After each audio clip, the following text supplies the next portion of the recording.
Hi everyone, let's see how to install Java in your Mac machine.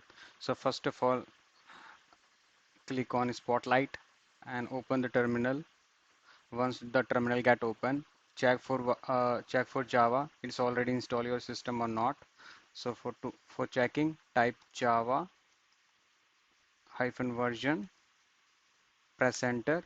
You can see the operation could not be completed, unable to locate a Java runtime, which means Java is not installed in a machine. So to install this, open your favorite browser, type here Java JDK download, click on first link, scroll it down. After that, you have to click macOS and you have to download ARM64 DMG installer. So you have to click on the, let's move there.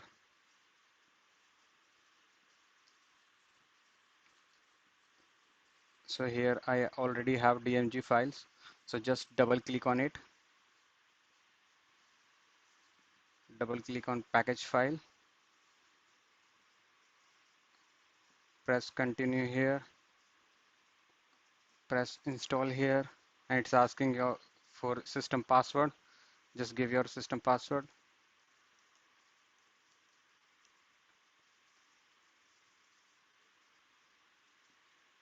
Now Java is installing, then close, and it's asking for your installer file. It's move to the bin folder. Yes, move it. So now it's moved to the bin folder, and after that, let's check for the Java version again. So I'm closing the terminal window once again and click on Spotlight and open the terminal once again.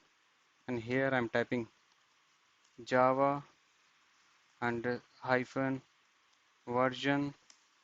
Now we are getting Java 18, right? It's installed.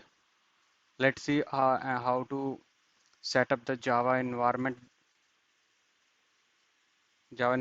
or Java home. So first we have to run one command here. So this is the command.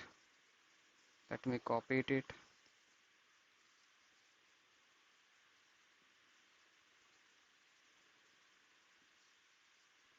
and paste it here. It's done. Let's see. Echo dollar Java underscore home. So it's print the Java path here. So which means Java home gets set up. Thanks for watching this video. If you like it, please hit the subscribe button and hit the bell icon. Thank you.